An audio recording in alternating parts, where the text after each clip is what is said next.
vous comprenez par là que pour vaincre l'anti-vérité, pour vaincre le mensonge, pour vaincre la négation, pour vaincre l'antiphrase, pour vaincre le système établi par Moudima Bobé, le mauvais esprit, toute forme de spiritualité dite révélée et de croyance qui vous apporte rien du tout, il faut avoir une foi véritable.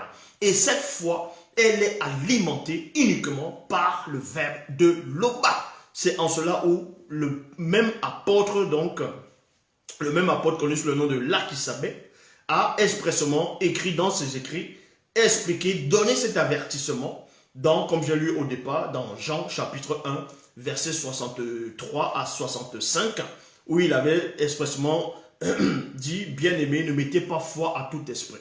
Vous voyez, parce que les gens pensent que si un démon va venir, un esprit va venir, va se manifester, les gens vont forcément avoir la foi, donc ils vont adhérer à cet esprit, ils vont faire confiance en cet esprit-là.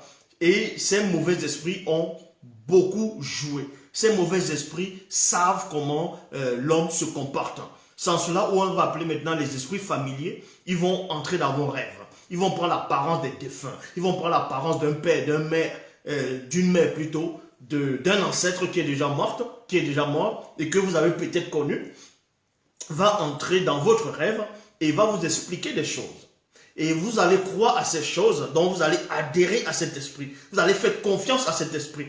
Et maintenant, quand vous allez faire confiance à cet esprit va vous égarer parce que vous ne serez pas dans la vérité. Est-ce que vous comprenez? Donc, c'est en cela où on vous dit ici que la victoire pour vaincre plusieurs prophètes, pour vaincre les religions, pour vaincre l'anti-vérité, pour vaincre le système établi dans le visible, il faut triompher cela par votre foi. Et votre foi doit être plutôt alimentée par le verbe de tété. Sans cela, où quand vous lisez dans Bible, vous voyez Bible, la seule Bible authentique, originelle, que même le faux pape, qui est là-bas, ce mongol-là, a lui-même, il reconnaît qu'il y a des erreurs, des contradictions dans la Bible, en tout cas dans les fausses Bibles que les ancêtres ont écrites. Contrairement à Bible, c'est la seule version authentique, originelle, pas d'erreur, pas de confusion, pas d'hérésie. Donc quand vous allez dans la préface de Bible, on vous dit ici, pour accéder à la foi en Loba, parce que pour avoir la foi, il faut d'abord accéder à quelque chose.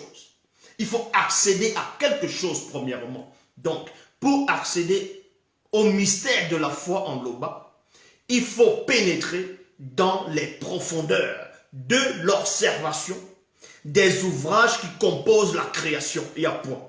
Et beaucoup de ceux qu'on appelle les physiciens, un peu partout dans le monde, ceux qui vont, même les scientifiques, ceux qui vont croire, d'autres qui vont parler du Big Bang, le Big Crash, la théorie des cordes, ainsi de suite.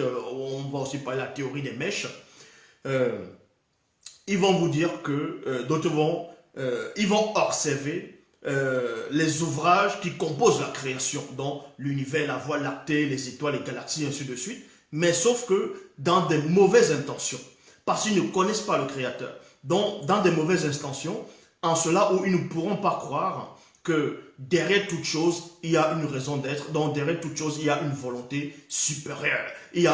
En gros, il y a une connaissance intelligible qui surpasse tout ce que l'on peut imaginer ou concevoir. Donc, pour eux, ils vont dire le hasard. Et d'autres vont peut-être dire ce qu'on va appeler Einstein. D'autres diront que Einstein, à un moment donné, il a cru que Dieu existait. Donc, que Dieu existe. Mais ils vont néanmoins dire que Dieu existe, mais que Dieu est dans le temps.